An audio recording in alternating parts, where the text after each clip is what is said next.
where the West begins in Fort Worth, Texas, to around the globe. You are listening to Talk in the Night. And now, your host, Paranormal Phil. Thank you, and good evening, good morning, wherever you may be around the world, around the globe, or even in your own backyard. I am Paranormal Phil, and later on in the show tonight, we're going to be joined by my guest, Barbara With, as we talk about psychic channeling, psychic abilities, reading, so much more, and all that. But first, up on the Talk in the Night website, under the story of the day, spiritual guru for Jennifer Aniston channels Jesus and talks to dead people. Jennifer Aniston spoke to the New York Times about medium Carissa Schumacher, admitted the idea of anyone being able to channel Jesus is way out there. The marriage to Brad Pitt may have ended in 2005, but they apparently have something in common: a willingness to seek personal guidance from psychic medium Carissa Schumacher, who claims to channel the spirit of Jesus Christ. Einstein, who has been seeing Schumacher, a San Diego area-based medium, admitted that the idea of anyone being able to communicate with Jesus is way out there and insane for some people. And of course, you can read that full story up on the Talk in the Night website by clicking the link below the story. It'll take you to the original story and so much more. Now, let's talk about my guest real quick, and then we'll bring her in and talk about psychic channeling from her perspective. Now, Barbara grew up in Minneapolis, Minnesota, and currently resides in Wisconsin. She is an international peace activist, award-winning author, publisher, psychic channel, award-winning composer and performer, workshop facilitator, and inspirational speaker. She has authored 5 books on metaphysics, including Einstein's ETAL, or AI, I don't know which one it is, but I'm sure I'll find out when we bring it on, Manifestation, Conflict Resolution, and the New Operating System in 2016. So please welcome to the show my guest, Barbara With. Hey, Philip. Thanks for having me. Thank you for coming on. Now, is it AI or AL? It's et al. Okay, et al. And others. Okay, I wasn't too sure. I wanted to confirm that and everything, make sure I knew what I was talking about, because I had no clue.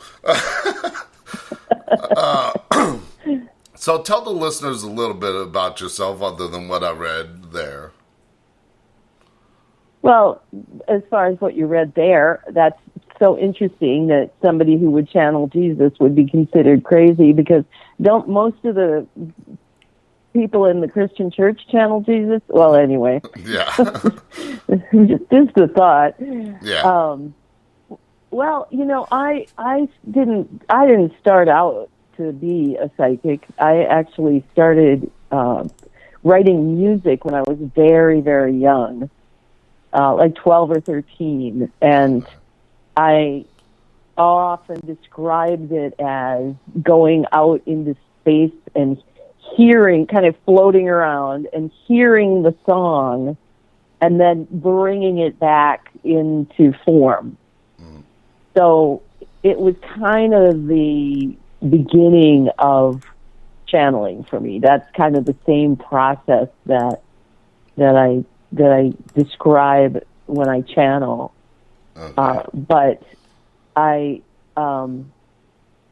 actually, when I was in high school, I began to, my friend Mike's mom, we didn't call them channels back then. Mm. She just gave readings. And we'd go sit in front of her, and she would close her eyes, and she said she was like she was out in outer space floating around, and she didn't remember anything she said to us. But she told me all kinds of stuff, but a lot of it was about, it wasn't about, like, is your boyfriend coming back, or, what are you going to be when you grow up? It was really more about evolution and self-love and, like learning how to live a better life. And although she did make some predictions and such, so I knew what it was at a pretty early age. But it took me I began channeling in 1987. So, and that started with automatic writing. I was writing a letter to my friend. I was telling her how bad it was to make judgments. And then just it's as if something took over my writing, and all of this information I kept writing, but I was watching as I was writing, but I was like seeing the words for the first time, like somebody was telling them to me. And they were talking about how when we make judgments about things, like that's a really bad thing, or like that is such a good thing, we close down our vision of that thing, and we only see a little part of it. Yeah. And so open up, and so that's kind of how I began to channel. Okay, so it wasn't until later in life that you realized that you had the psychic ability and the channeling ability. Yes. Okay, that is true. Because I wanted to check because, like me, I have been able to see and communicate with spirits since I was 5 years old. So my ability's always been with me, and everything like that. And a lot of people don't realize it when they're that young that they have those abilities, and they tend to forget. Or usually because somebody tells them it's not real, it's just their imagination or something like that. And did somebody tell you that? No, my mom was actually able to see spirits, so she actually validated my abilities. Ah. But I'm just saying, a lot of people that are not open to the spirit world and everything like that tend to get told that. Yeah, right. Now, and my mom and dad, both my mom and dad, always professed to be pretty clairvoyant. But I think it was that music thing that had me, because I started to teach myself to play piano when I was 5, and most of that was all music. So I think it just was the precursor to realizing I had that other gift too. Yeah. Now, you mentioned something about kind of being able to kind of predict things and stuff like that. Is that like remote viewing or just predictions? Because I got a story to tell about that too. About remote viewing? Yeah. Well, predicting. I didn't. I'm sorry. About predicting things. I think you mentioned something about being able to predict things. I think I might have mistaken. Yeah, that's been part of it for sure. Okay. And some crazy, yeah.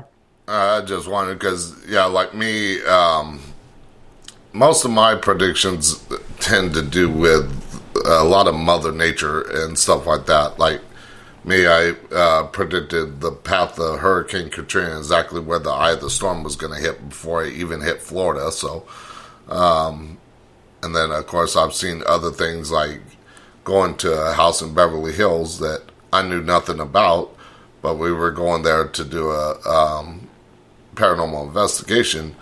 And, of course, I didn't want to know anything other than the murders happened down the drive, which was the Sharon Tate murders. And driving there, I pointed out a spot on the map on Google Earth, 40 miles away. I said, there's a portal to the spirit world there. And we get there, and sure enough, the person that owns the house that we were investigating had that shocked look on his face and said, where you pointed out is when my house was being built, a 5-gallon bucket of water tipped uphill, which is impossible without some assistance. So when it comes to nature and earth and everything like that, I have that ability. That's probably one of my strongest suits. Now, what other kind of abilities do you have?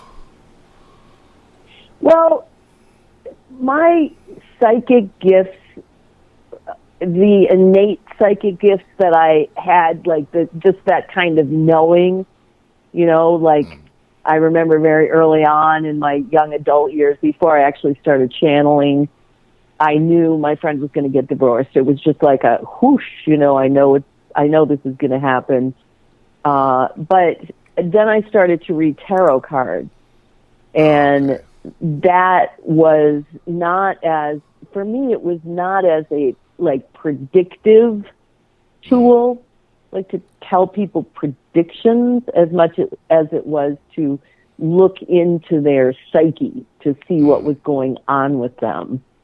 So more than I have friends, I have a friend in out east who can pick up a ring and tell you everything about yourself just from, holding on to a physical item that is yours. But my gifts were really always focused on kind of looking deep into your psyche and seeing what's going on in there. But I've made some pretty wild predictions. In fact, for example, on August 16th, 1994, I did a reading for me and my associates, and they said the wording was, something big is about to happen. If we had to pick a date, we'd say September 19th. Mm-hmm. So we were like, so every year September 19th would come around and we'd go, hey, it's September 19th, and nothing until 9/11, right? So we thought, well, maybe they were just a little off. Yeah. But what really happened was on September 19th, 2007, so that was 11 years later, was the very first time that I channeled Einstein live internationally. Wow. And so it was like a super big deal.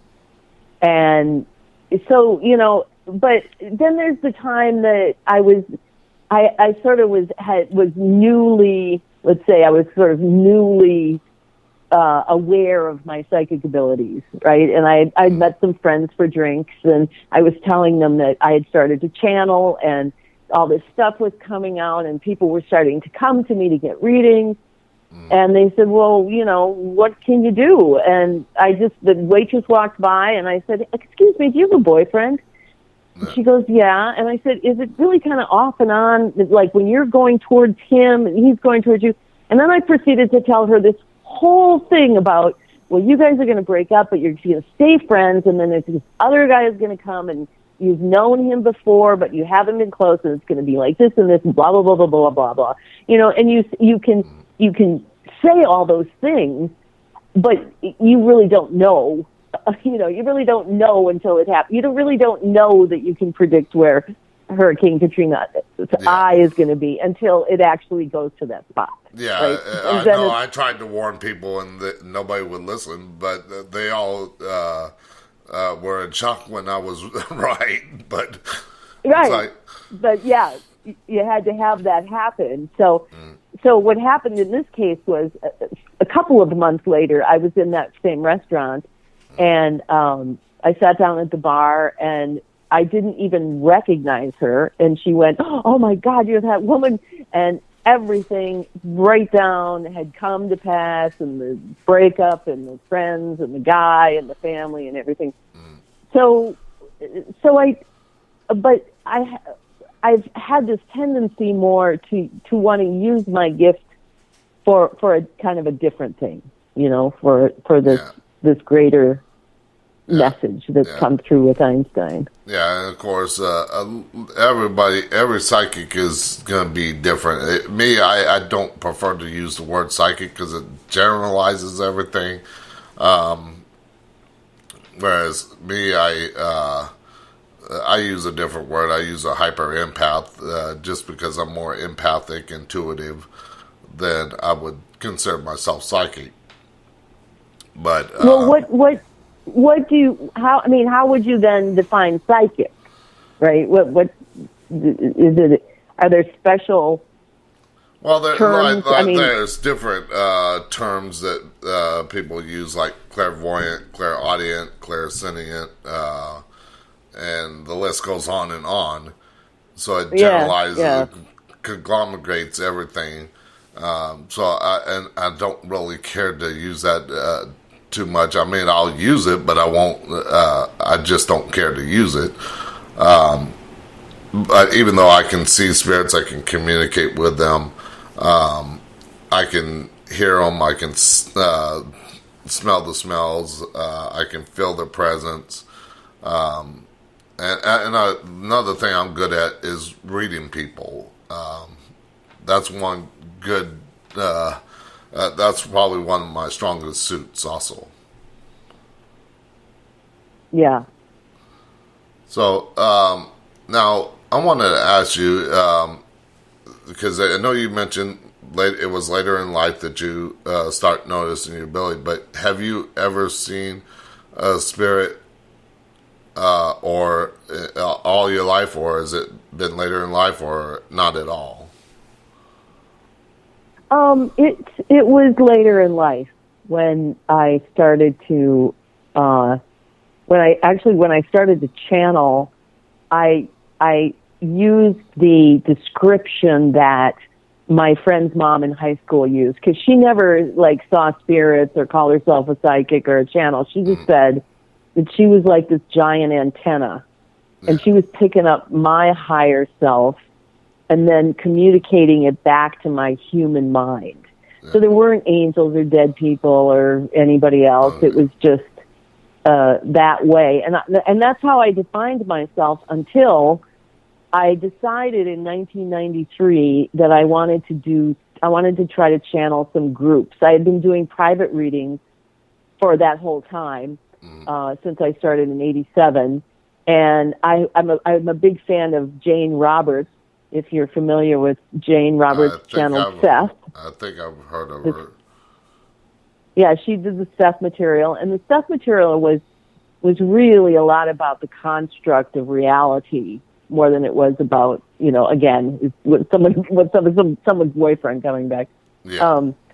So when I got this idea I should channel groups, I called up the people in my life who had gotten readings, and I couldn't seem to get anybody interested in doing a group. And about 6 months later, a woman came for a reading. She had been referred by somebody else, I got all of my work from referrals back then. And she sent her friend, and she sent several other of her friends, and they all had readings. And then one day they called me up and said, "Hey, we're going to get together. Would you like to come?" And because they were finding all this information so fascinating. And so that's, I was like, yeah, I've been wanting to do a group. So we did our first group in December of 1993. And it was the beginning of an association that lasts even today. We are still together as the psychic sorority, we call ourselves. But a question for that later. in that that time period when we started to do these groups and invite other people, I got a call from. Well, they asked in one of the first readings. They said, "Well, who are you?" And I was kind of uncomfortable because I'd always just been this antenna, and I didn't, And we were told, "You can call us angels."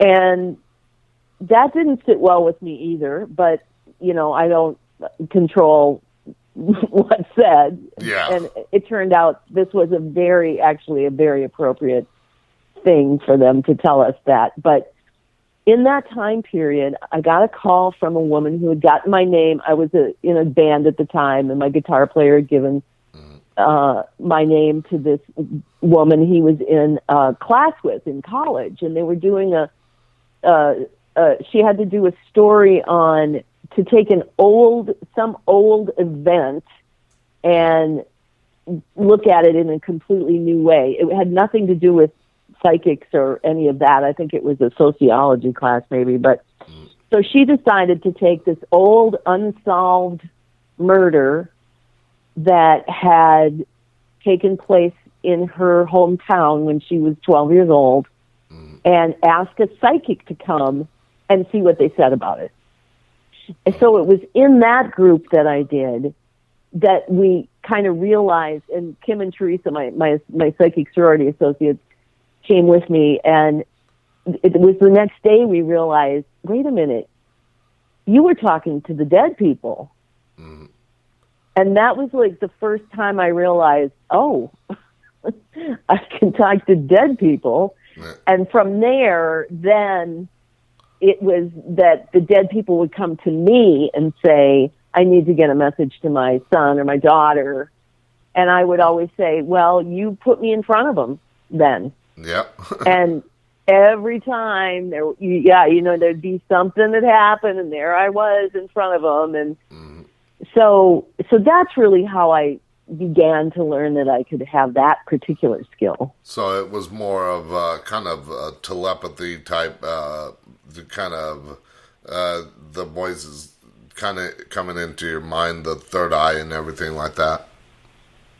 Yeah, it was kind of, I describe it as like when I talk to somebody who's dead, I'll look over like where I sit, where they are in the room, structurally. But I won't see them there, but I'll see them in my head. Okay. So I'll see them in the non-physical and have that conversation, have that audio conversation, just like I'm talking to them. Okay, I didn't know if it was like just words coming into your mind and everything like that, like telepathy and everything like that, or if it was what you described. Yeah, it's more like in my head, I'm talking to this person. Okay. But the information that's coming out, particularly if I'm talking to like someone that they're related to or that they're trying to get a message to, then that's the validation that it is, because they're like, oh my gosh, how do you know that? It's like, I don't know. I'm just talking to them in my head. They're telling me this. To me, I mean, it's pretty much like they're standing right next to me, or stand in front of me or something like that, and tell me, I need this message out, I need that message out. It's like, right. And I try to avoid big groups because as soon as I open myself to one person, they all decide, okay, I see that one, he's talking to him, let's go over there and try and get our message out too. It's like, no. Right. Yeah, give them an inch and they'll take a mile. So how big was like that group? The group where I channeled about the murder? Yeah.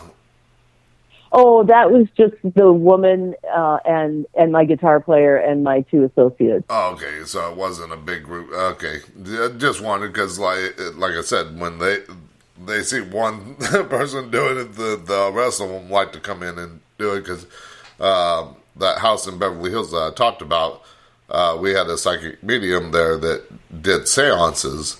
And, of course, I was a tech guy, so I was up watching like 16 to 24 different cameras because I knew that equipment. So, right. Or I was quick to learn it. So, if I didn't know it, but every time that she was done with the seances, I would have to go down there because she would get swamped. But so I would drag half of the spirits off on me to tell people the messages that they were giving me, so that way it broke up the group. But yeah, like I said, I don't know. I didn't know how you experienced it and everything like that. And I was going to ask you kind of explain psychic channeling for those that do not know what it's about, how the process is, and everything like that. Well, for me, I end up, I don't go into a trance. I just kind of turn inward and go into this concentration, and then the language comes. And sometimes it used to be that I would see, you know, like in Times Square, there'd be a message that would go like across, like you could read the words. And other times it's like pictures that then I describe. But it's, to me, it just feels like I have my eyes closed and I'm incredibly articulate and insightful. It doesn't feel like I'm inhabited by something else, or it just feels like a really strong focus.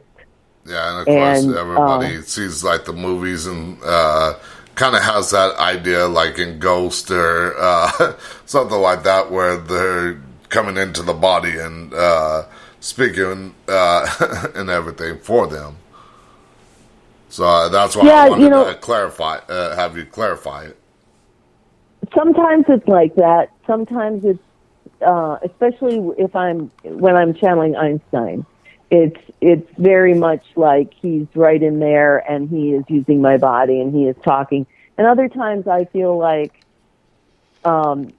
they're sitting outside me and they're telling me what they want to say, rather than being like totally in control of my body and touch away.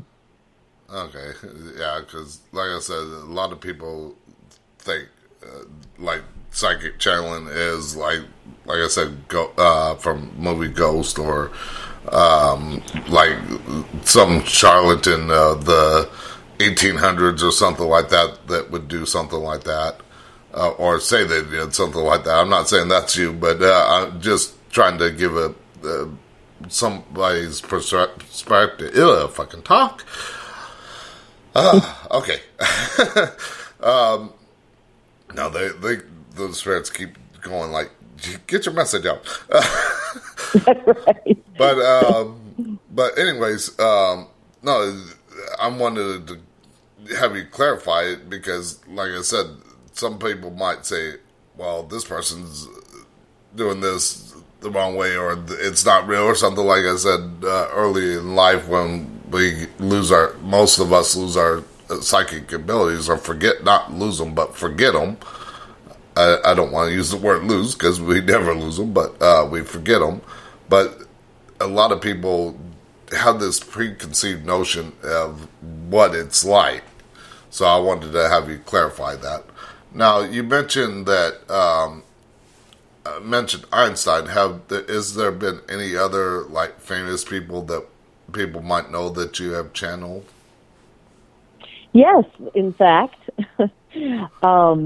the way that we moved from angels to Einstein was that I published my first book, Diaries of a Psychic Sorority, Talking with the Angels, and I got a call from a literary agent in New York who had heard of the book, and she had gotten a call from a tabloid in London. Now, this was 1998. And they were looking for an interview with Princess Di from Beyond the Grave. And she passed away in 97. So she had been dead for a year, and this was the 1-year anniversary. Now, after I had channeled that murder and realized that I could talk to dead people, and then I started to have these experiences where the dead people were showing up and wanting to get messages to their daughters or their family. And so I was getting used to this talent, but I had never thought of going to a dead person and asking them. It always worked that I was visited by them. Yeah, they always came to you, not the other way around. Yeah. And so that wasn't how I operated, and plus I didn't know how I felt about it, like just being sensational, and that wasn't what I was about. Yeah. I was really about helping people, but I thought, why not try it? And so what I did was I sat down at my computer, since I started with automatic writing, and I channeled this interview with Princess Di, where I channeled the questions as well as the answers, and I printed it out and went off to the beach with this. I thought, well, let's read this. And I was weeping at the end. It was just so profound, and I could hear her voice talking to me, telling me these things that I would never have known. And so the tabloid flew me out to New York, and they wined me and dined me for like 5 hours. They asked me all this stuff about Princess Anne and this and that, and well, how do you know that? It's like, because I'm psychic, I guess. I don't know. I don't even know what I know. I'm just telling you what I hear. And they didn't want the interview, and I think we figured out, well, now in retrospect, that we know about Camilla and all of that. They wanted dirt.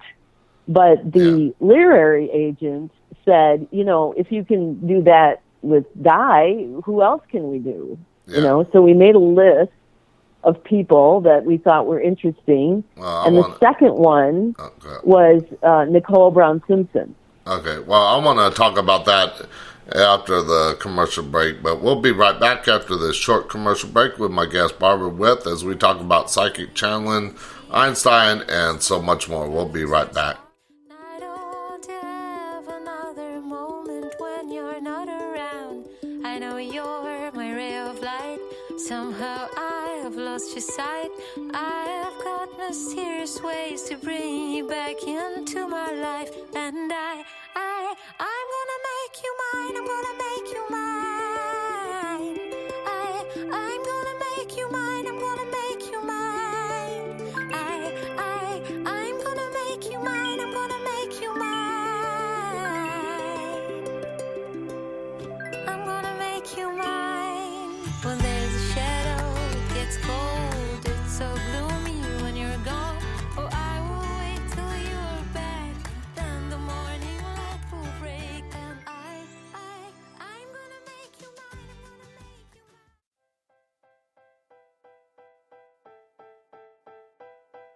mine. Do you have a talk radio, Facebook Live, or YouTube show and would like guests for your show but don't know where to go to get them? Well, go to radioguestlist.com and sign up today. They have all different experts in different fields, and you can find the ones that are just right for your show. That's radioguestlist.com. Sign up today. It's free.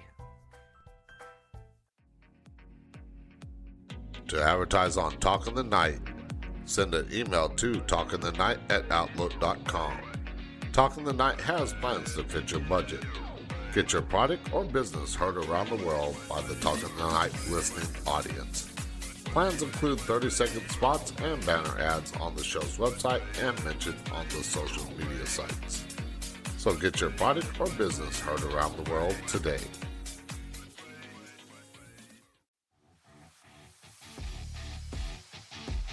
Shop the Talk in the Night merch store today and pick up one of the many products with 9 different designs to choose from. The store has men's and women's apparel, drinkware, houseware, and accessories. Pick up a t-shirt, coffee mug, or anything else on there and support the show today.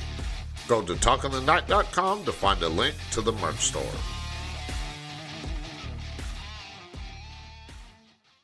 The hardest thing that lovers do, knowing when to win and when to lose.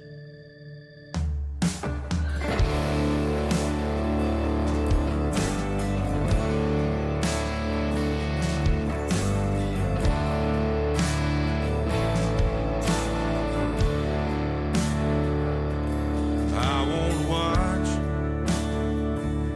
you drive away. I've never been one for standing in the rain. I'll go back in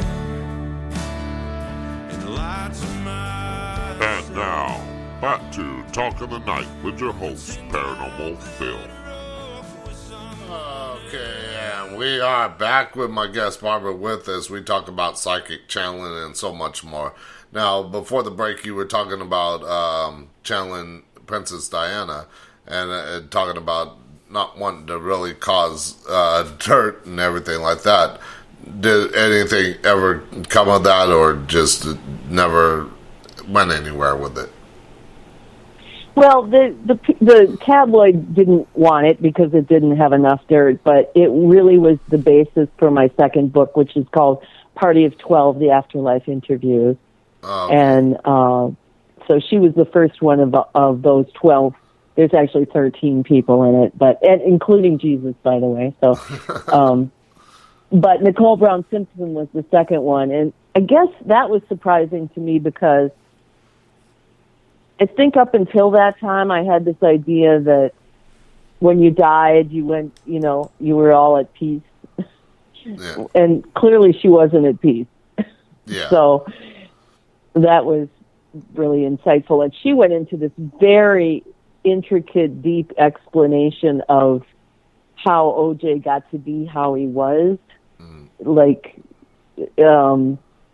with this sort of love-hate relationship with the white race. Like, these are my oppressors as well as my, advancers, kind of. Yeah. So she didn't use those words. And then the third person, because, we had this long list, and I would, in my head, I would go to, Gandhi, and he would say, no, I pretty much said it all in life. And I'd go to Mother Teresa, and she'd say, no, I'm tired, and Elvis was getting in too much trouble. And so the third one who stepped up was John Kennedy. Wow. And interestingly enough, Oliver Stone has a new documentary out about kind of a follow-up about what happened after he did a movie back in the 90s about Kennedy's assassination, that actually got those papers opened up. And I just saw an interview with him, and he exactly said, almost word for word, what John Kennedy told us about his assassination. But at that time, what Kennedy said to us was, this book is not your idea, and we'll be telling you from here on in who you're going to talk to. And the next one was Einstein. And when I channeled Einstein, it was like, this voice has been with me forever. And it was really clearly a lot of the voice of the channeling that I've been doing up until that time. Okay, yeah, because, of course, living here in Fort Worth, I'm not very far from where the assassination took place, so... right. And everything like that, and going there and looking at it and everything like that, I personally think that there was, it didn't happen the way the official story was and anything like that, there was a shooter behind him up on the scaffolding, or not scaffolding, a fire escape. Repository? Yeah, no, not the book depository. Across the way there was another building, just on the left-hand side, just before they would make that turn. And there was a fire escape there, and it gives it used to be there, it's no longer there, but it would give them a direct line shot into the Kennedy car. Yeah. But, of course, I've had a guest on talking about the officials, the magic bullet and everything like that. And, of course, I like to play devil's advocate with my guests and ask them questions.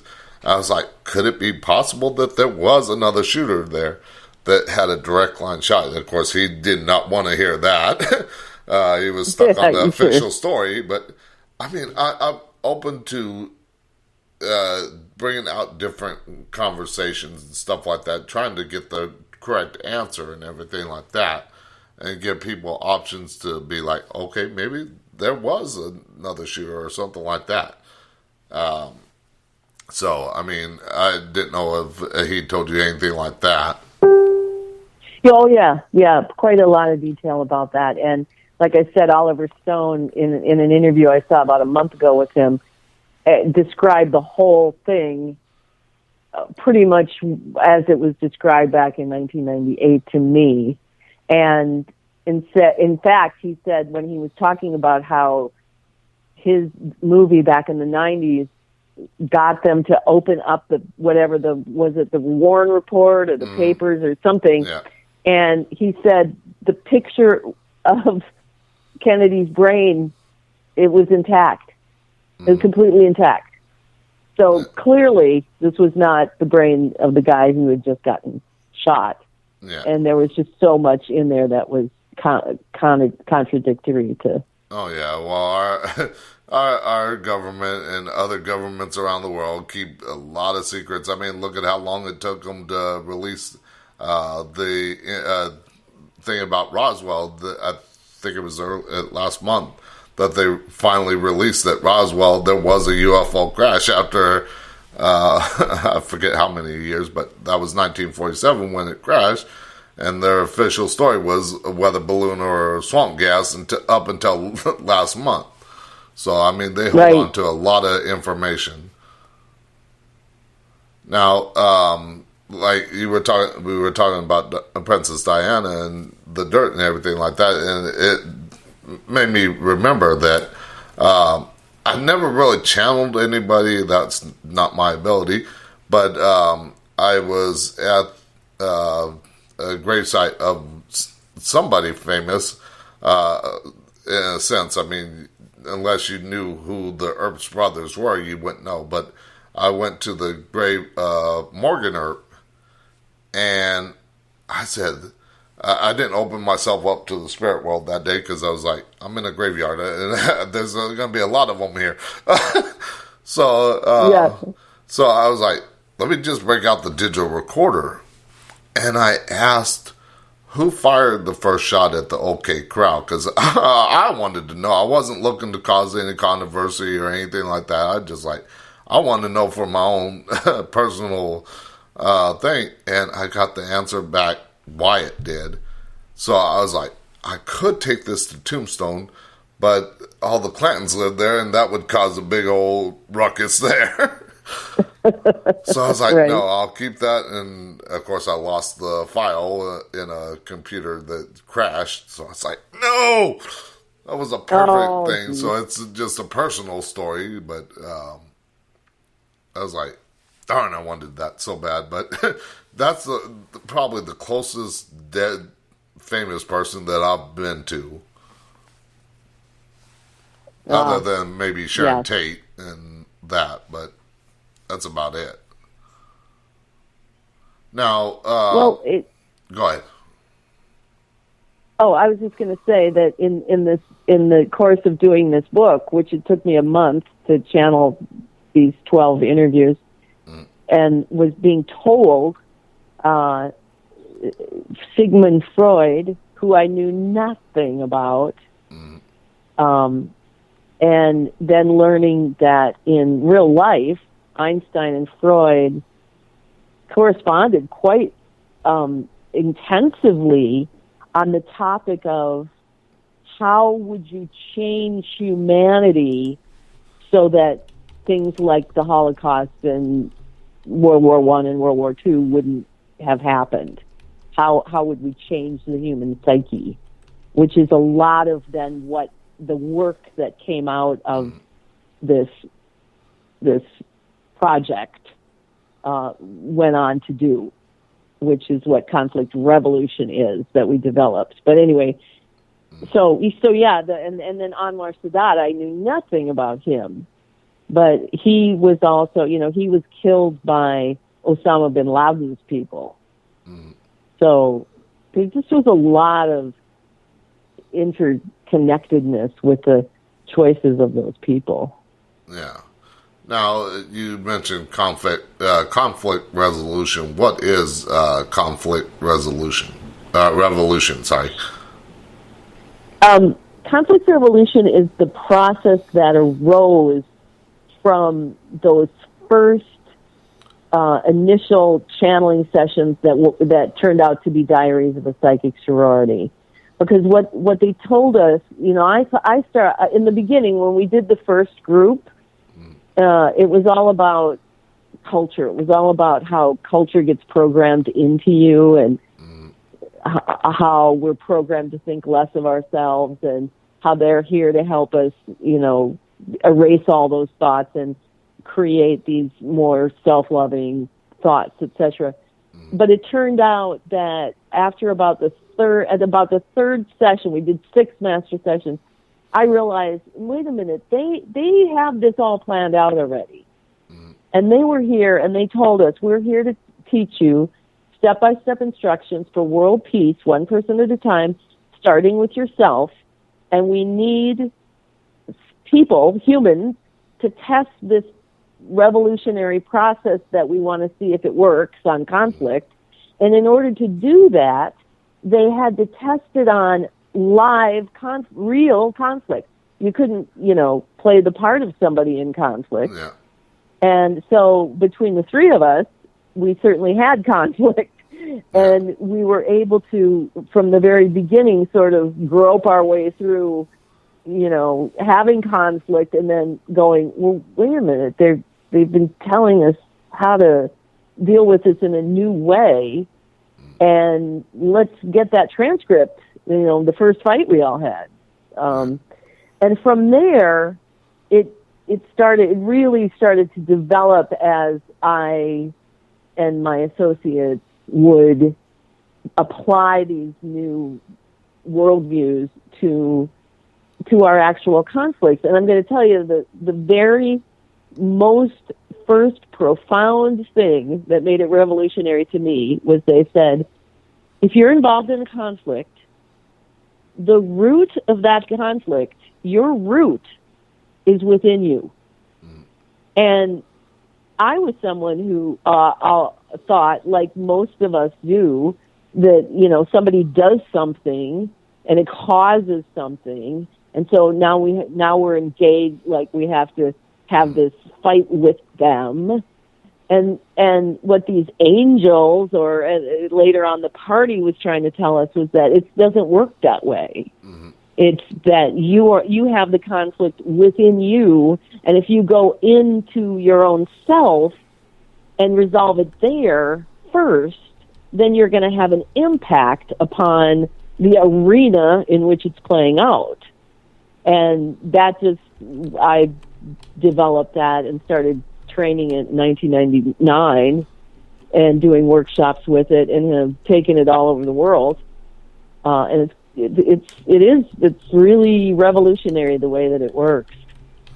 Okay, so it was basically you 3 kind of testing it out, because rather than bringing somebody that wouldn't know anything of what's going on, you just figure, okay, we all got conflict, so why not test it on ourselves, correct? Yes, and I think that was their idea too, was that if they get us together, get us bonded, because it was so exciting, in the beginning, to be having all these new ideas, and all this magical stuff was taking place, and these messages, and we were doing groups for the 3 of us as well. Mm-hmm. And then to eventually then have this fight. And it's in the book, we call it the Green Shirt Day. It was the day we had our first fight, and we actually got the transcript and started reading it and applied it and had this kind of Satori moment where we all went, oh my gosh. And we could come back to the table and I could say, oh my gosh, here's my part. And Lily could say, here's my part. And Teresa could say, here's my part. And it just really took off from there. Okay, so now how did they say that people can resolve conflict in their lives? Or how did they kind of give that example? Now, you have to remember, too, that this was an incremental delivery of information. It wasn't like they gave us it all at one time and then we just figured it out. It was like step by step. And one of the other revolutionary things that they were teaching us was that and this, now bear in mind too, this is all setting us up for when Einstein then turned to the science and started to channel the unified field theories and the maps of human consciousness. It started out in these basic ways that emotion, so many of us think, right, you have this emotion like you're angry, right? And then there's this story about why you're angry. But what they were teaching us was that these are two different things. Anger, just as that pure emotion, is one thing. And the story of why you think you're angry is a completely different energy. It's a completely different skill set. And so they started to kind of break these two things apart and teach us how to process our emotion outside of an intellectual way, and then what to do with all the thinking, like how to redirect the thinking so that we would get to the root of it. And just the very basic thing is, and I'm sure people have heard this before, that, what you don't like in somebody else is something about yourself. Yeah. And so they taught us how to, when you're really obsessed about, well, this person did this and this and this, kind of stop, take some sound bites, parboil it down, get it into something you can easily remember that you don't like what they did, and then revolve it. And that's part of the revolution, is that revolve it back to yourself. And you look at yourself and you find those places where you're perpetuating those conditions, and then we'll take care of that here first. And if you do that, oftentimes the conflict with the other person dissipates, like naturally, because the real root is within you. Okay, so basically, if you see something wrong with somebody else, take a look at yourself and see, could that problem that I'm seeing, like, say, let's try to think of a good example here, like I've got a friend that goes out all the time and everything like that. She's more outgoing than me. I'm the shy, reserved, more serious type. She's the fun-loving, go out party type, but or she used to be. But anyways, there was a time when I was like, I kind of envy her that she's able to go up to people and just talk to them, whereas me, it takes me a moment to even get to know people. But I realized, okay, yes, I would love to have that life, but at the same time, I'm not worried about it now, because I enjoy being me and who I am. Right. So you were able to resolve that one, and in the sense of, it's the thing that triggers you, right? You know how one person can always be late, maybe, let's just say that, and it doesn't bug you. Yeah. But when this other person does something, it really bugs you. Yeah. And that was the operative place, is that emotional trigger, if you're emotionally attached to what that person does. And sometimes, like in your case, I would think that if you had some kind of inner, like, I should be that. Yeah. I should be that.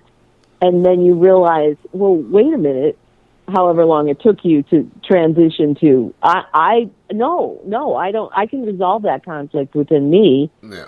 I don't have to be that person. Yeah. I can be this person. Yeah, of course, me, like, before I moved here, I would go out to bars and do karaoke. I wasn't a drinker, really. I would have one or two beers every once in a while, but I would go out to do karaoke, and it took me a while, but I got to know people a little bit at a time, starting with the KJ, and then I would end up talking to other people. But like I said, those were those days, and I guess I was still, when I moved to Texas and met her and knew that she was like she is, I was like feeling like, how can I be more like her? But then, like I said, I realized that I don't need to be her. I can be myself. Right. And that was that inner conflict that really didn't have anything to do with her. Yeah. No, and so basically that by resolving that conflict, it brought inner peace to my life and everything like that. So basically what you're saying is by bringing resolve to that or any conflict, it can bring inner peace to our lives, correct? Yeah, and we don't have to necessarily always sit down at the table with the other person and work out the deal. And so here's an example, and this is it's a little more involved. Of course, when we train people, we take them through step by step till you get to here. But we're just jumping into the process. But I had a conflict with a woman that I was working with, and she was the marketing manager, and I was the executive assistant. And she would always come and bring me her work to do, and I would do it, and then she would criticize me. And I was getting really triggered by this. Like, first of all, why are you bringing me your work to do? And here I am, kind enough to do it for you, and then you criticize me. And so that was my little soundbite. And I spent a couple of weeks, where do I do this? Because I'm not that kind of person. If first of all, I don't give people my work to do, and secondly, if somebody does my work for me, I'm very appreciative. Yeah. But my associate said, well, but this isn't a direct mirror all the time. And there was a situation with my then husband where that's exactly what I did. I made him do my work, and then I criticized him for it. So sometimes you see it in a different place. And as soon as I saw it, and then I was able to go to him and say, wow, I just had this revelation that during this period of time in our lives, and I'm so sorry, and and we were able to heal that up. Within 2 days, the marketing manager had been fired. She was actually a drunken marketing manager. So, but karma. That's a lot of. It's a lot of times what happens is that when you do the revolution, you find the real root. That trigger with her. It didn't mean that she wasn't doing those things that were kind of crappy, but when I got to the root of my part of it, then I'm not attached to her anymore. And either the person disappears, they rise to the occasion, or it just it can naturally resolve itself. Okay. Well, we are at the half of the top of the hour, I should say. Again, if I could talk. But we'll be right back with my guest, Barbara With, as we talk about psychic channeling, Einstein, and so much more. And, of course, after the break, commercial phone calls and chat questions. If you got a question for my guest, feel free to call in or pop in the chat and ask. We'll be right back. There's no getting around it. When you're here, we got chemistry. We light up when we ignite. We are stars in a darkened sky. When you leave, don't forget to remember. Don't forget to remember me. When you leave, don't forget to remember. The weather is getting warmer and people are out and about. Well, if you love ghost hunting, now is the time to pick up some new gear. GhostStop.com has a wide variety of equipment to choose from, and one of those items is Blue Buddy. He's back. The talking bear every investigator wants on their team. Click on the Ghost Stop banner ad at the top of the show's website and pick up your Blue Buddy today. Go to spring.com and sign up to create your own design or choose from a design from one of the many creators on there. Spring has ways to integrate your store on social media, custom stores, and they have digital and physical products. While you're there, check out the Talk in the Night merch store. To get started with Spring today, click on the banner ad on the Talk in the Night website.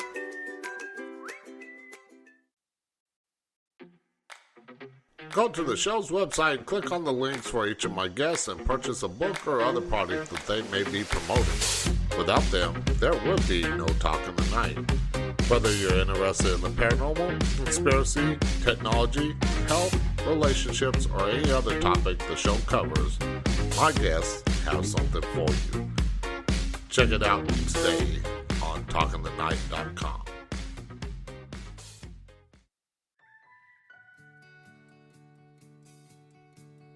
The road ahead, it twists and turns, and the sun beats down and it burns. But I keep on pushing through. And every step quicker than the last, my feet tread down this beaten path, and I keep on pushing through. 'Cause I get up, and I may fall right back down. But you to call into the show, Skype Talk in the Night, or by phone at 817-717-1280. Now back to Talk in the Night with your host, Paranormal Phil. Okay, and we are back with my guest, Barbara, with us. We talk about psychic channeling and Einstein and so much more. Now, the phone lines are open if you want to call in. Use the Skype name Talk in the Night or by phone at 817-717-1280. Also, go to Spreaker.com, sign up for a free account. It don't cost a thing. You don't have to record anything. Pop in the chat, click on the live show. They'll scroll down a little bit. There's a chat bar there. You enjoying the chat with me and other listeners and everything. Ask your questions that way if you don't feel like calling in. Now, I do got a question in the chat, but I do want to ask one more thing, because before the break you mentioned Einstein's unified field theory, and I wanted to ask, what is Einstein's unified field theory and how does it play a part in conflict revolution? Well, in 2005, I decided to do a special little volume of just Einstein, because it was the 100-year anniversary of his miracle year, where he had those 5 formulas that changed the world.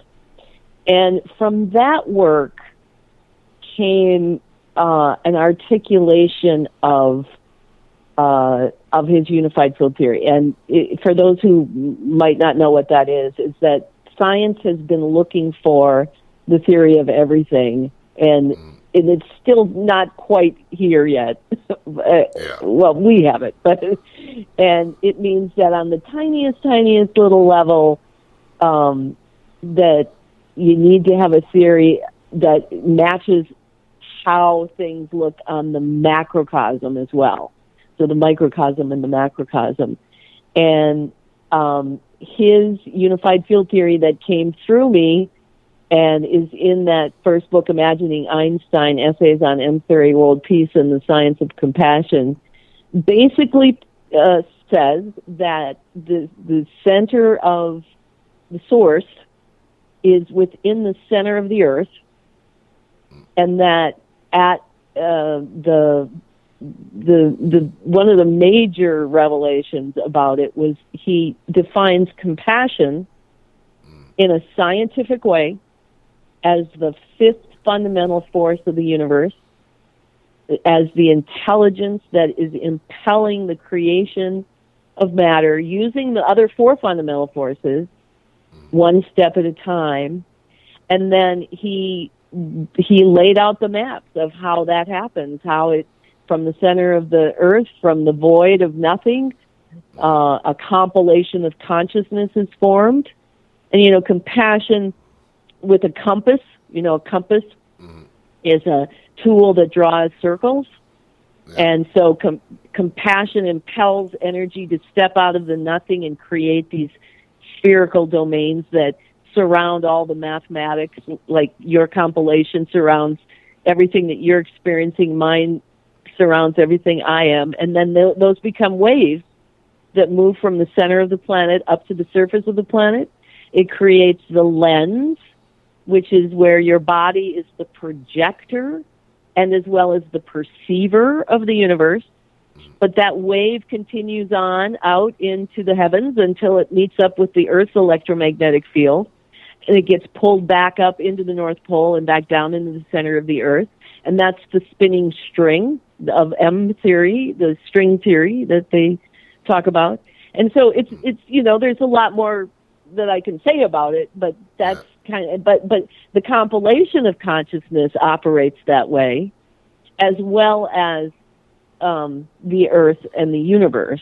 So it was a pretty intense experience to bring that through. Somebody who's not a scientist, who's not scientifically oriented, but he did it in such a way that even I could understand it. Yeah, so of course, there's a lot of people that don't know a lot of his mathematics. Is even E equals MC square. A lot of people don't really understand that. I mean, it's more widely known, but they still don't understand it. Even I don't understand. But I mean, the way you put it, I mean, it was interesting theory and everything like that.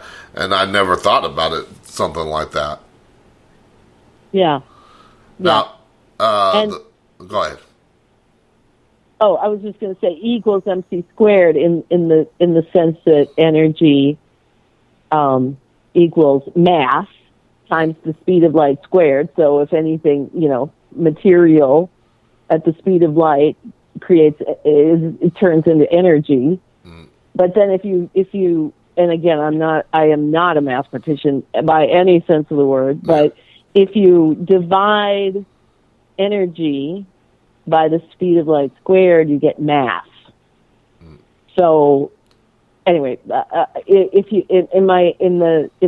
in my Einstein books, both of them, I have the diagrams and the maps that show how all of this takes place. Okay, now let's get to that question here in the chat. We got a person in there, Nicole, asking, how do you get past the fear barrier? Whenever I know I'm about to get channeled, I get nervous. I guess she's asking how you got past like the like maybe not necessarily fear, but maybe like the nervousness of channeling and everything like that. Yeah, like there's all different kinds of fear and nervousness. There's the nervousness that people are going to judge you. I mean, that was in the beginning a very big one for me.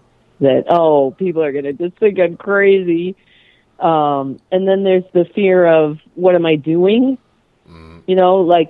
Am I going to open myself up to some wayward, dark spirit that's going to overtake me? Mm. But how I overcame it was, for one thing, I always center myself in a prayer of the greatest good. Like, I command that only the most divine light shine down upon us at this time, and the greatest good be present here.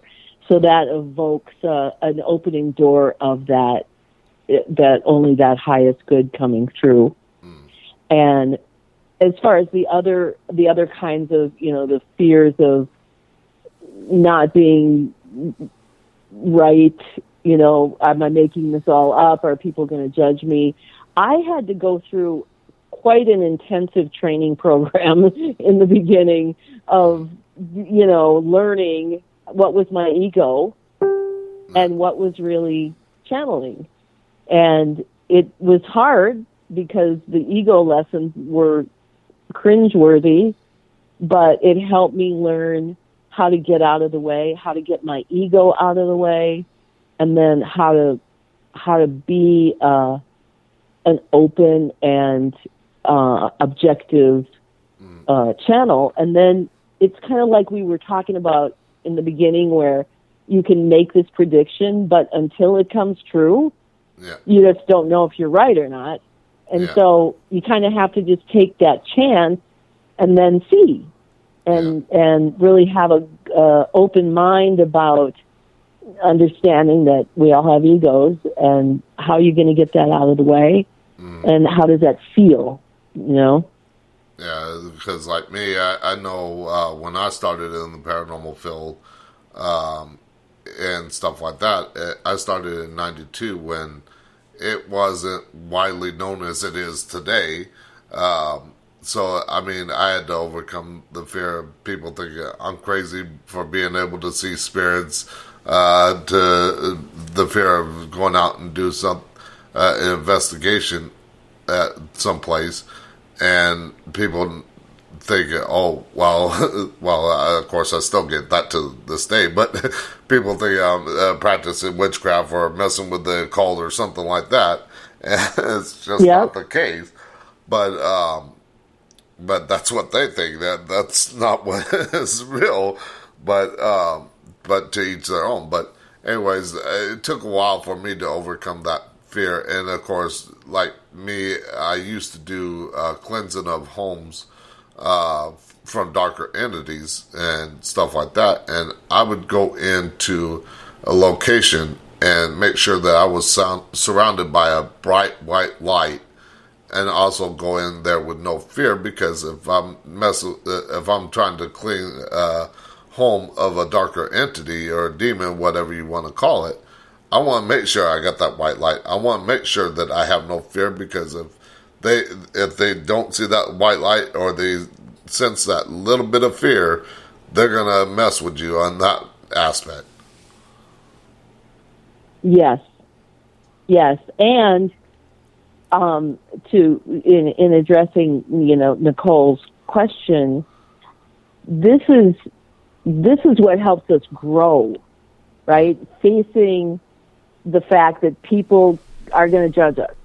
People are going to judge us. They're going to tell us we're crazy, and that's, we have to rise to the occasion and figure out a way to be strong within ourselves, and that's part of the beauty of the process, I think, is that personal growth that comes from that.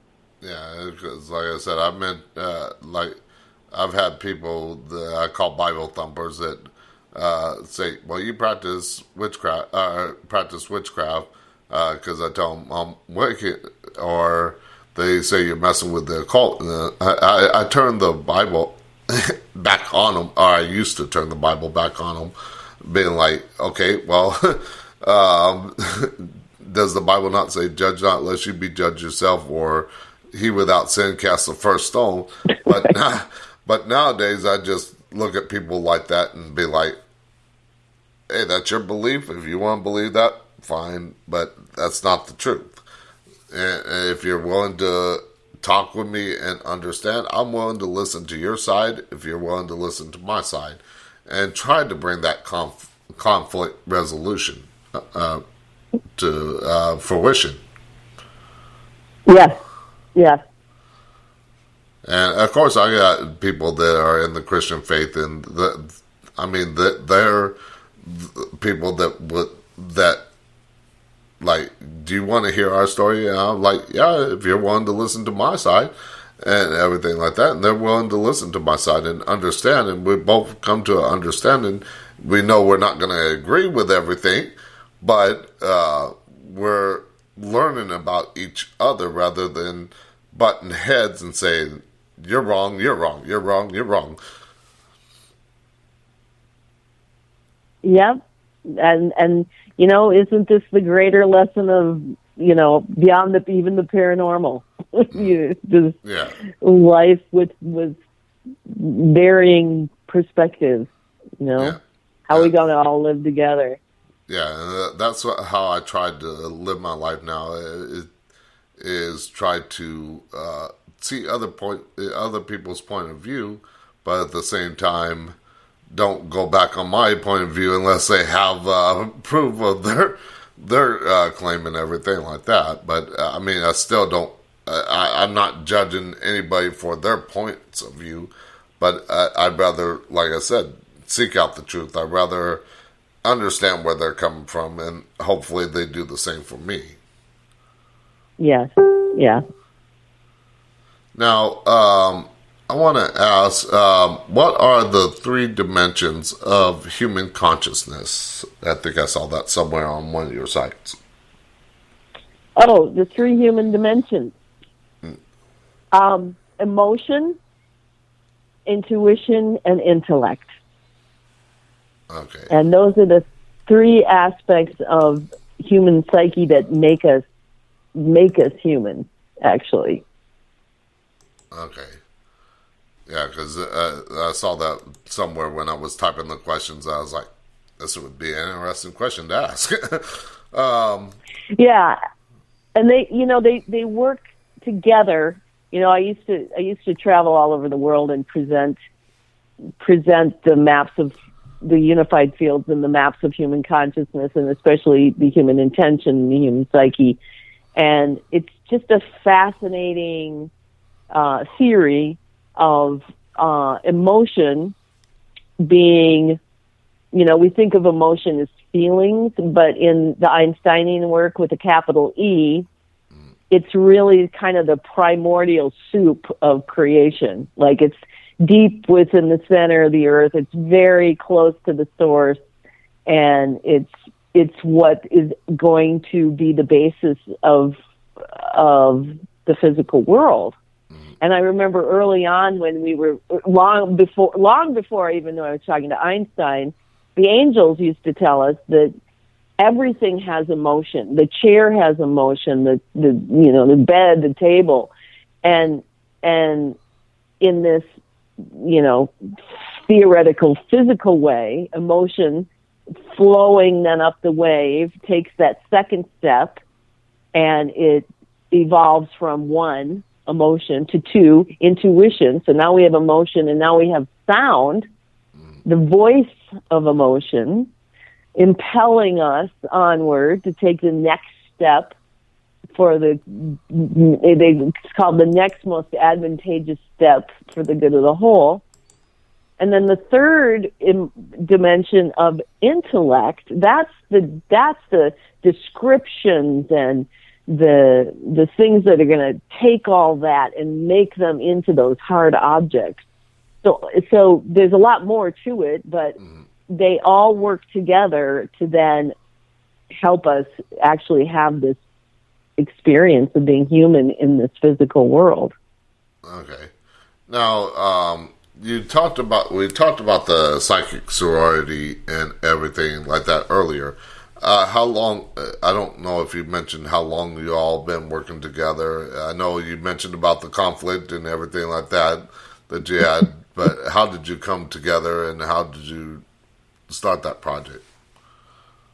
Well, it was actually in May of 1993 when my associate, Teresa McMillan, just came to my door. She was a referral. She called me up to make an appointment like most people did. I had no idea, never met her before.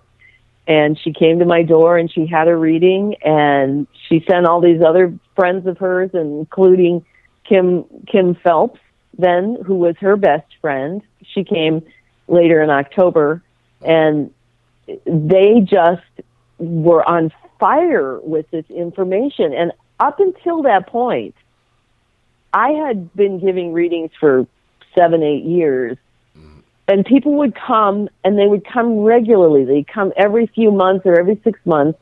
They'd come over. We'd record the reading. They would take their tape off they would go, and then they'd make an appointment and come again. Nobody ever stayed around and really talked about it and wanted to know what this meant or what that meant.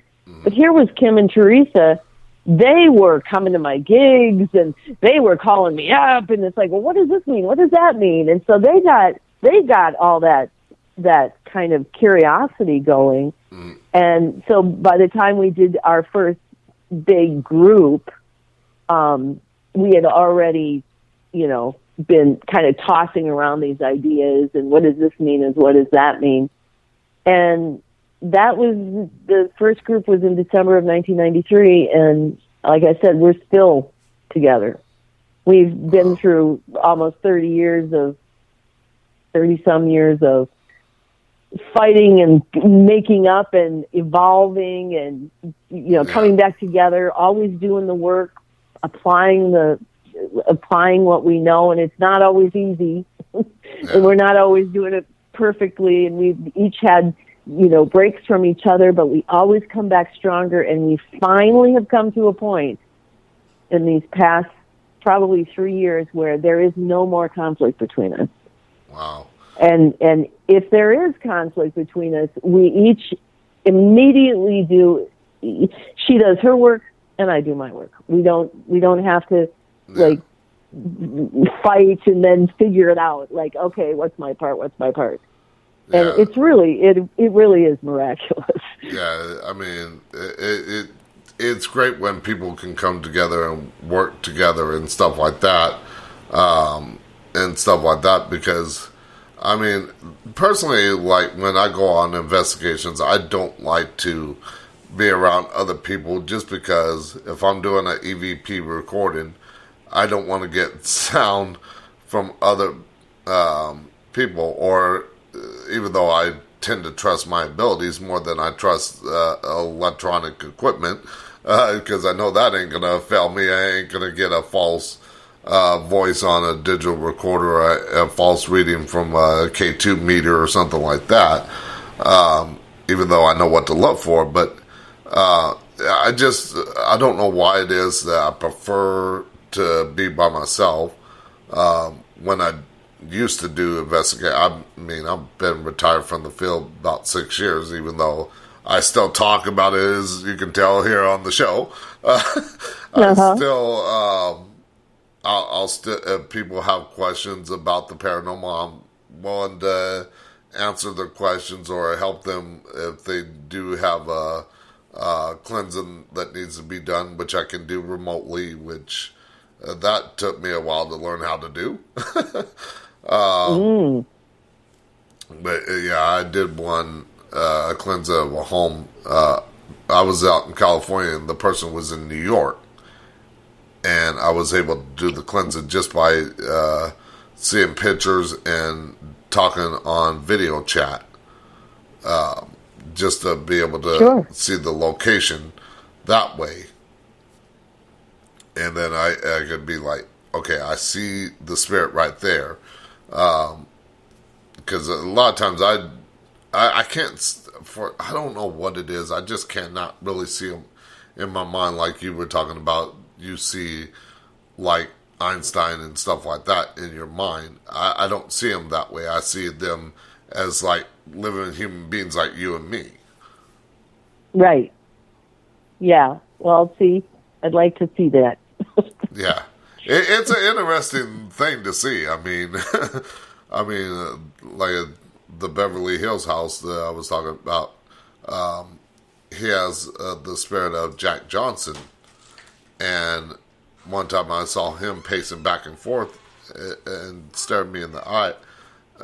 Like, you can see me, and I'm kind of trying to telepathically tell him, yes, I can see you, but I didn't want to let anybody else know what I was seeing, because one person that was with me was a psychic, and she wanted to see what I was seeing and everything like that, rather than me telling her what I was seeing.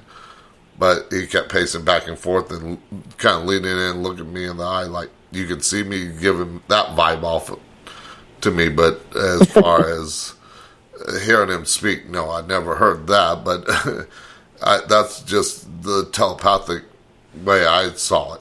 Now, speaking of like seeing Einstein and other people and stuff like that, this leads into my devil's advocate question that I ask everybody. Because I love to give people different points of views, as I said. Now, what is the chances that what you're seeing in your mind when you do challenge that it's not real, or maybe like say you're seeing Einstein, but technically probably a darker entity? Well, let me think.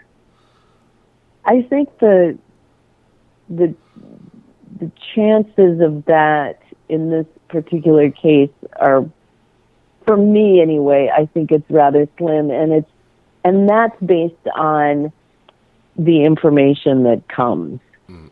Is that the information that has come through me is so it's so worthy of Einstein. It's so brilliant. What much more brilliant than I think I personally am.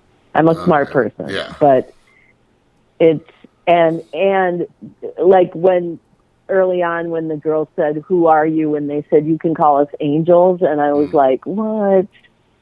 Well, angels, what?"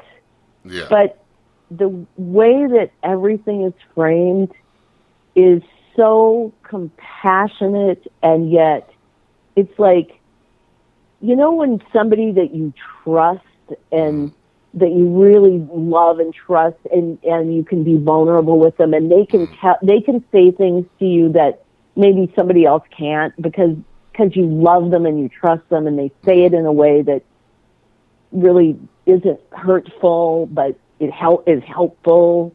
That's the whole tenure of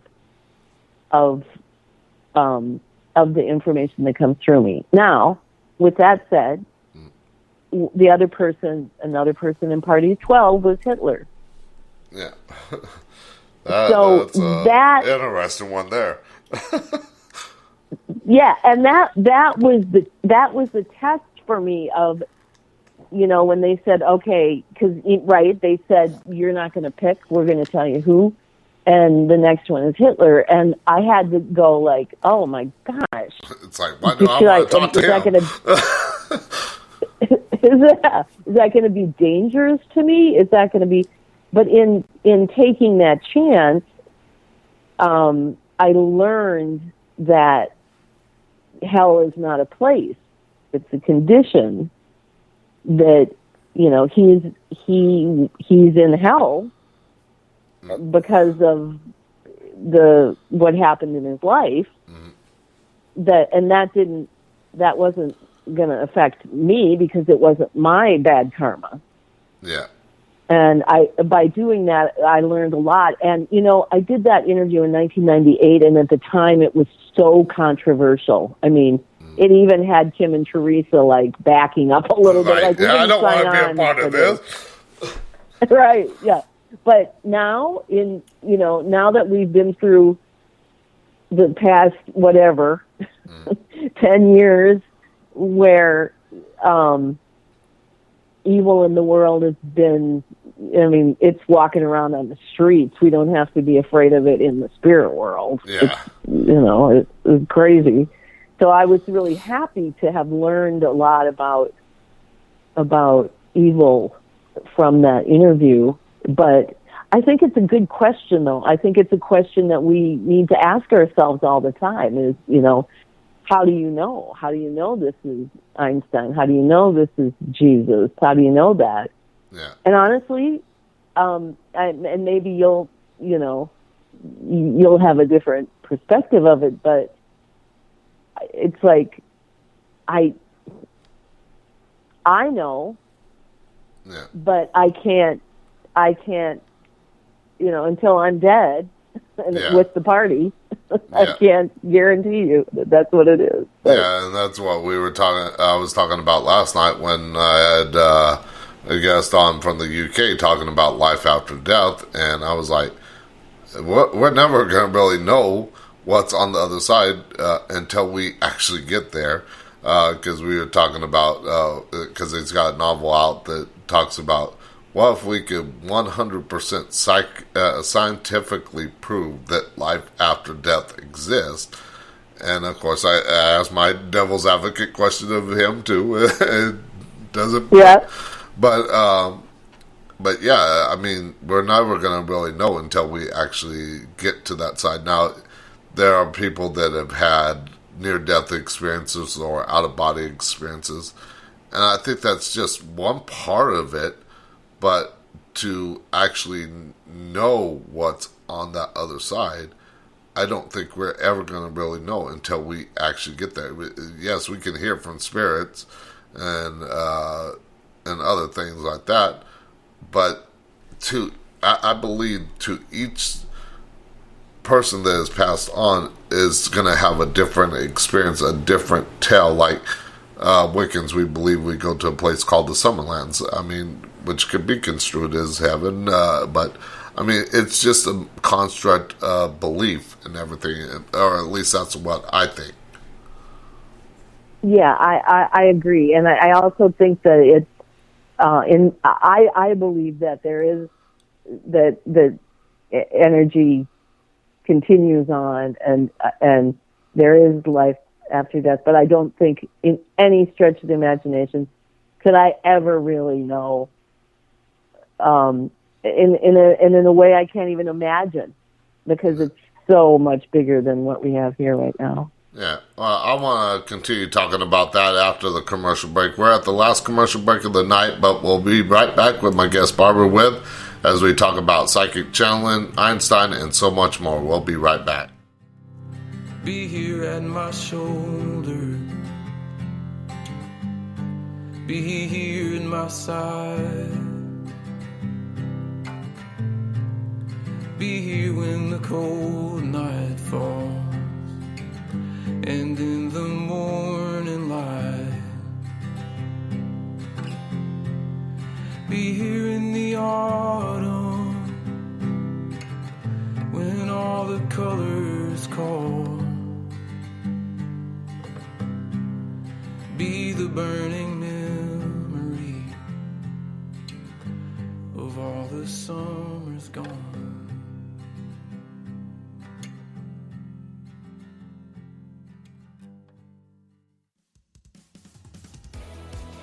Do you need music for your radio show, podcast, or YouTube channel, but need a music license to play it on your show? Well, go to artlist.io and check out the plans they have. They have 3 plans to choose from: personal, unlimited, and enterprise. All the music that you hear on the show is from Artlist, and there is a banner ad on the show's website. Check it out today.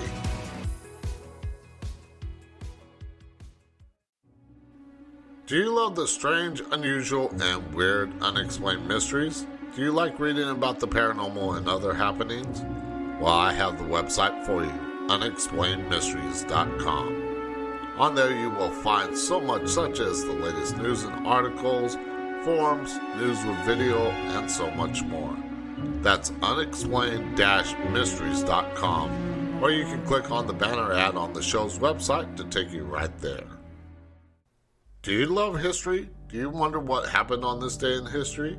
Well, check out history.com/this day in history and find out what happened on this day in recorded history. You can also click on the image on the Talk of the Night website under This Day in History and check out one of the many things that happened. The show's website lists a different event in history every day, so check it out today.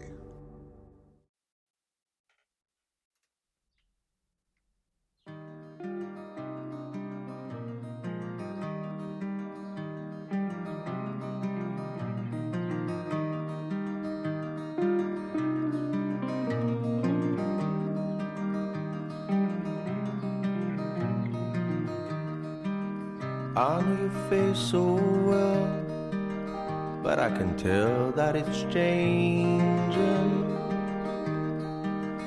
I know when you lie there still that you've just been resting.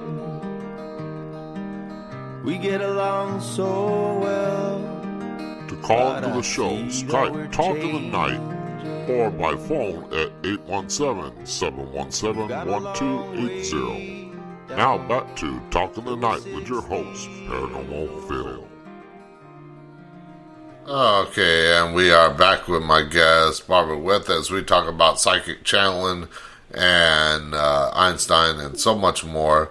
But real quick, before we continue the talk for this last half hour, I want to mention the phone lines are open, so you can call in using the Skype name Talk in the Night or by phone at 817-717-1280, or go over to Spreaker.com, sign up for a free account. It don't cost a dime. Pop in the chat by clicking on the live show and then scrolling down a little bit. There is a chat bar. You do have to sign up to chat. You cannot just listen to the show and expect to chat. It don't work that way. You do have to sign up for a free account. But I do pay attention to my chat. I do interact with my listeners and everything in the chat. So feel free to come in, join the discussion, talk about the show. You don't even have to ask a question, but let me know you're listening and everything like that. That gives me great confidence. Now, before the break, we were talking about different things, but I do want to ask about, because we are slowly running out of time, but I do want to ask about some other things. And one of the books you have, you mentioned earlier in the show, is Diaries of a Psychic Sorority, Talking with Angels. Can you tell us what that book kind of entails, what's in it? Yeah, that is the account. It is our diary of the 4-month period where we've met and we started to do groups, and we did these 6 master sessions. And so when we first came together and started talking about their readings and getting ready to do this group, I kept getting this message that we were going to write a book and that I was going to teach them to channel. And I literally said, I don't think so. I had an argument with this voice in my head. You're going to teach them to channel. Mm-hmm. And sure enough, I did. And so we decided at that time to write our book. So, and it's about our step-by-step how we took this information and applied it to our lives and how it changed our lives so profoundly. And then with our first fight and how we applied that information and where it led us to, and then it also has the channeling, the transcripts from the channeling sessions that we did as the master groups, the 6 master sessions, which we call the 6 steps to peace. And then the triad groups that we did, and the murder, it has that transcript in it, and so it's it's a very precious, it's a real precious book, and it just gets better for us through time. Now, in that book, it doesn't mention anything about the Party of 12 and Einstein and everything. That's a different book, correct? Yeah, that's the next one. Okay, now, what is that next book? Because I was going to ask, tell us about the books that you have written and everything like that. Kind of brief explanation, because we got about 12 minutes before we start wrapping things up. Okay, yeah, Party of 12, then that was these 12 famous dead people working for peace in afterlife.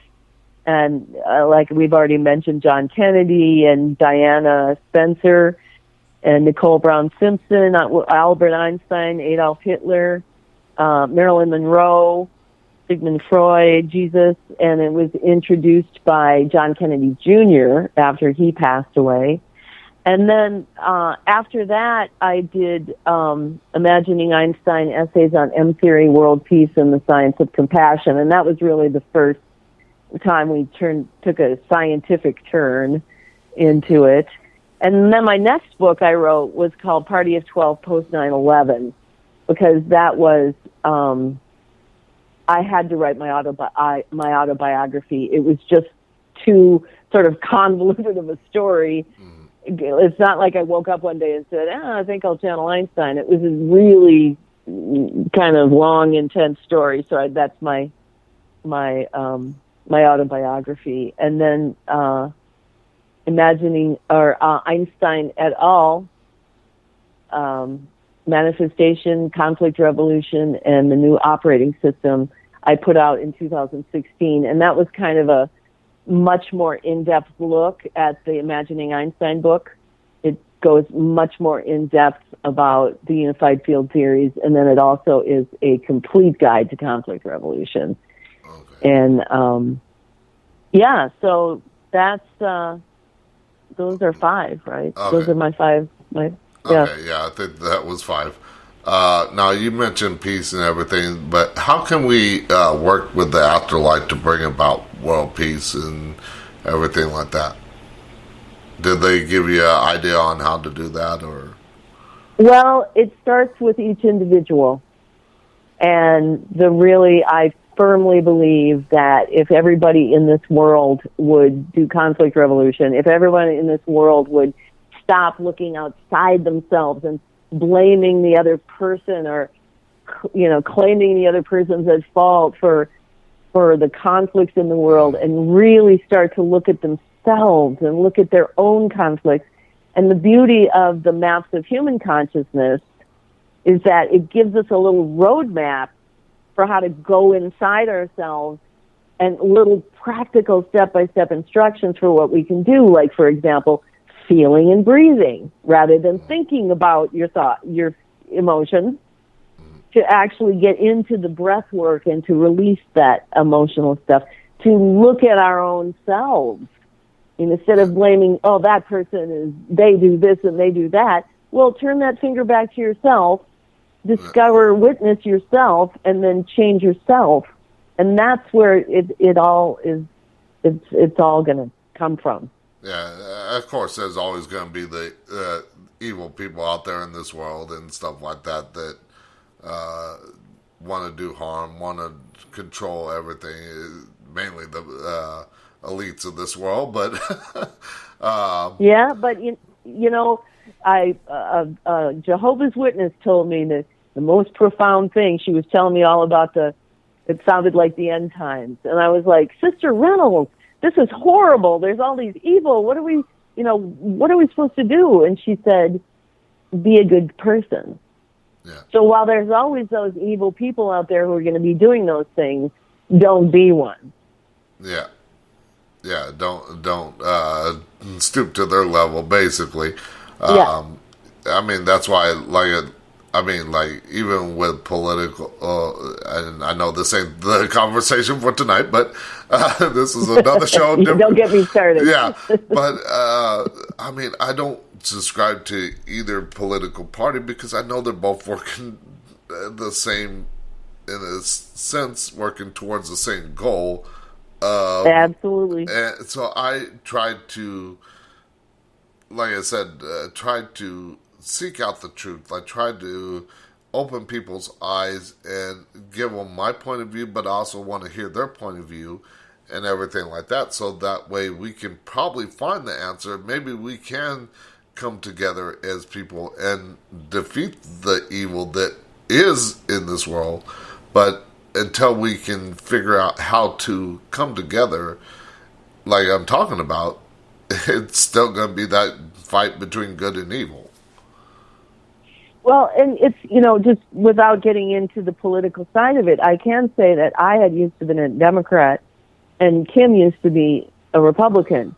And it's when we could both come together and realize that both of the parties were doing the same basic evil, and then work to come together with the common ground that we do have, rather than, me pointing a finger at the Republicans and her pointing a finger at the Democrats. That's what brought us together. Yeah.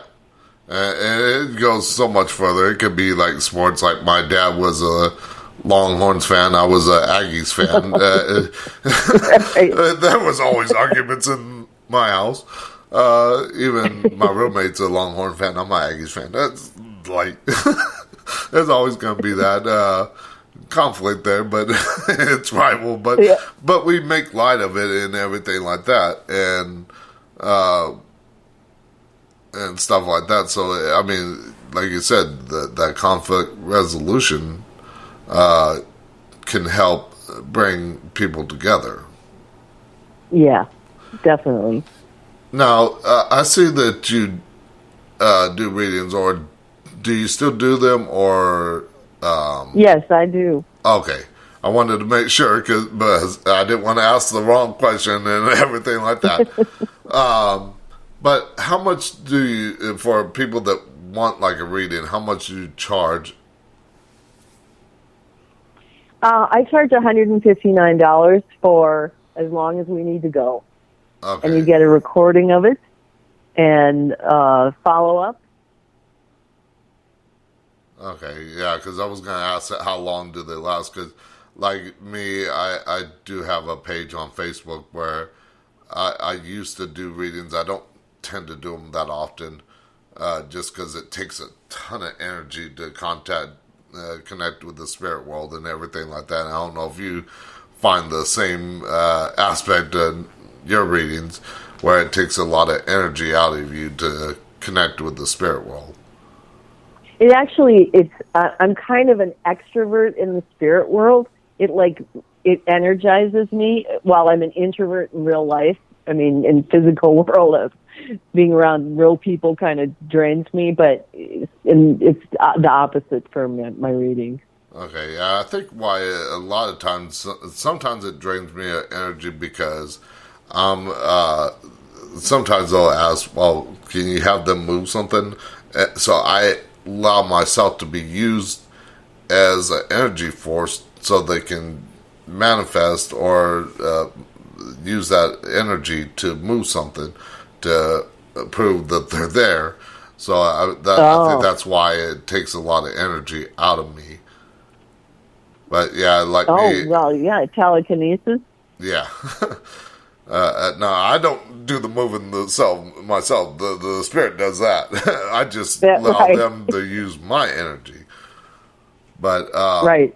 But like me, I charge for different sessions, like 30-minute or an hour, depending on what kind of information they want and everything like that. Now, talking about readings, you mentioned about I heard you talking about like asking a question. Like, I think it was the person that was asking about the boyfriend, where you said, "Do you have a boyfriend?" And I'm trying to remember. I don't think it was last night. I think it was Monday night, and we were talking about asking like leading questions, and I don't know what your stance is on something like that, because some people see like leading questions like that as a sign that you're trying to fish for information. Oh, yeah. I don't ask him. I don't ask anything. Okay. Yeah, I just wanted to I wanted to clarify that and everything like that, so people knew, because I mean, sometimes I will ask a question, but I'm not really fishing for information. Like you mentioned, do you have a boyfriend? That because what you were seeing, but like me, sometimes the spirits won't show themselves or say anything, but they will show me an image, and it's up to me to interpret that. So I do have to ask one kind of question to get what they're trying to show me and what kind of message they're trying to get out. But I wanted to get your take on that. Saying. Well, and in reference to that one incident where the waitress came by and I said, "Do you have a boyfriend?" And then we went off on this whole thing. That was not what I would consider a reading. That's not how I do readings, because when I do a reading, I generally don't want to know anything, and then we start, and then I have people.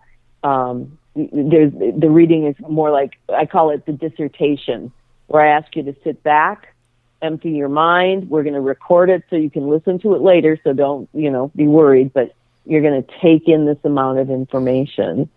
But what you're talking about, when you're looking at an image and you're trying to like describe it and figure out, you kind of have to say, does this, here's what I see now. Does this make sense? Yeah.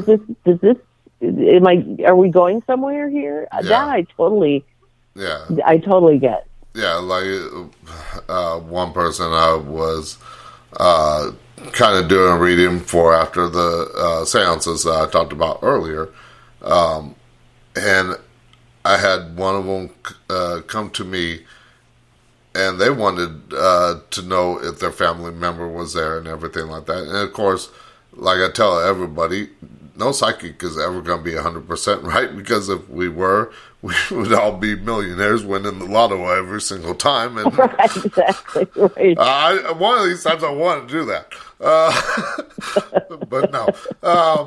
But anyways, they came to me asking about their loved one and everything like that. And the spirit was, I did not see the spirit, I did not hear them, but they were showing me this red cross. And I was like, how am I going to ask this question? How am I going to get what they're trying to tell me, what they're trying to show me? And I said, does this person, has they worked in the medical field or something? Because I'm thinking Red Cross, thinking medical and everything like that, that working in a hospital or possibly working in a battlefield at like a mass unit or something like that. And turns out that the person worked in drove an ambulance. So the Red Cross had symbolization because of that. Not Sure. what I was trying to interpret it as. But again, without asking that one question, now, like I said, a lot of people would see, well, you're asking, fishing for answers to the thing, and there have been people out there that will, I had a story on the show's website about a guy that in the 60s that said he was communicating with the person's dead teenage son, and he ended up faking a headache, going up to the bedroom and seeking out the answer that she asked of her son, and got away with it. But there are going to be people like that, but that's not me. If I have to ask a question, I will ask it, just to kind of get what the image they're trying to show me. Now, if the spirit's talking to me, then yeah, I have no problem asking that, or not asking, but tell them what they're telling me. But when it's just an image, it's up to me to kind of interpret it. And that to this day, even being in the field 30 years, being able to see spirits and hear them and everything like that since I was 5 years old, there's something to always learn. Yeah, absolutely. And it's not this isn't it's not like doing math, 2 + 2 = 4. It's an art. And like any art, it's very personal. It's a very, you have a very personal way that you communicate. And just like I have my personal way, and there's no one set way. Yeah. And there's always going to be, charlatans and fakers, but just don't be one. Yeah. Now, we are running out of time here, so I want to ask, where can people find out more information? I swear if I can talk tonight. Find out more information about you, your books, readings, and so much more. Well, Party of 1-2, Party of 12, partyof12.com or barbarawith.com will take you to, Party of 12 will take you to everything psychic, and Barbara With has all that too, but then I've got my music and I have some other books out about how to write a book and publish a book and such, and that's on Barbara With, BARBARAWITH.com. Okay, yeah, and of course they're both linked up on the show's website, so when you click on her picture and everything like that, after tomorrow morning it'll be over on the radio show tab under guests of the show, but you can click on the link and it'll take you right to those websites. Excuse me. Got the hiccups. Now, where can people purchase the books that you mentioned tonight? They're all on they're on both those websites, and they're also on Amazon.com and BarnesandNoble.com. Okay, so I want to thank you for coming on the show and everything, getting your story out there, telling people how and stuff about what you do and everything like that, who you channeled and everything like that. And I hope people go listen to the show and find it interesting and want to go to your website and purchase one of your books or a reading or anything like that. Well, thanks so much for having me, Phil. It's been great to talk to you. As you as well. So I want to talk about tomorrow night, what I got coming up, and also next week. Next week I do have the shows out there, but next week I will not be live. I do have something that I have to do all next week. So you can find what rebroadcasted show I'm going to do next week up on the Talking the Night website, talkingthenight.com. But tomorrow night, we're going to get into aliens, UFOs, and Sasquatch. As we got not one, but two guests, Tyler Transu and Chris Rupert, and I hope I didn't butcher their name, or at least the first person's last name, but I'll find out that tomorrow, as we talk about conscious contact, full disclosure, and we're also going to be talking about the other film of theirs, Secret of the Sasquatch, which I personally think do have a connection in a way, as well as with ghosts and spirits and everything. But we'll ask them about that tomorrow when we talk about that. And I know they got a couple other films, two other films that are up on their website, but those are the two ones that we're going to talk about. We're going to talk about contact with extraterrestrials using telepathy and the secret of the famous cryptid Sasquatch. So join me tomorrow night for that.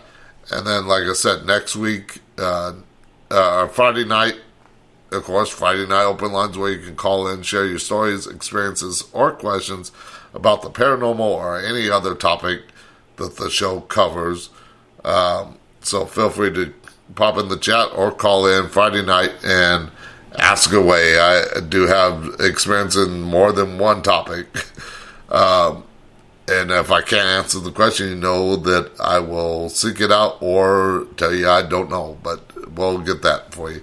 And then, like I said, next week, all the rebroadcasted shows, we'll have those posted each day and everything like that. But you can find out what's coming up next week on rebroadcasted shows up on talkingthenight.com. So again, thank you, Barbara, for coming on the show. Thank you, listeners, for tuning in.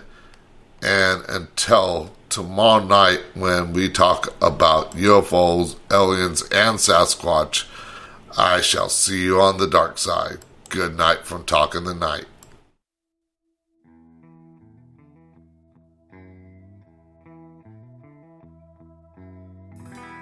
Late night, darkness has fallen. Turn on the radio, and you hear him talking.